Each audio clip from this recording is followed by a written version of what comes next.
সংগঠন দেওয়ার জন্য আমরা একটি চিন্তা ভাবনা করছি।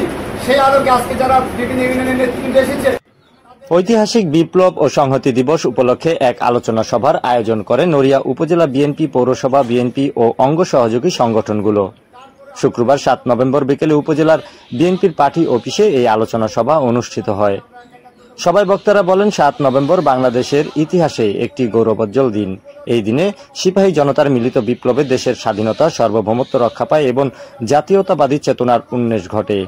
আলোচনা সভায় প্রধান অতিথি হিসেবে উপস্থিত ছিলেন উপজেলা বিএনপির সাধারণ সম্পাদক ফরিদ আহমেদ রয়েল মাঝি। এ সময় বিএনপির সিনিয়র নেতৃবৃন্দ, পৌরসভা, যুবদল, ছাত্রদল, স্বেচ্ছাসেবক দল, শ্রমিক দল সহ বিভিন্ন সংগঠনের নেতাকর্মীরা অংশগ্রহণ করেন।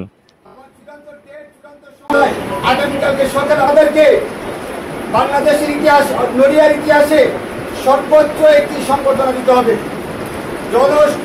জনসমাবেশ যেন সর্বোচ্চ আকারে হয়। এখানে মহিলা সমাবেশ ঘটাতে হবে। এখানে আমাদের দলীয় নেতাকর্মী। পরে 7 নভেম্বর জাতীয় সংহতি ও বিপ্লবী দিবস উপলক্ষে সাংস্কৃতিক অনুষ্ঠান পরিবেশন করেন নড়িয়া পৌরসভা জাসাসের শিল্পীবৃন্দ।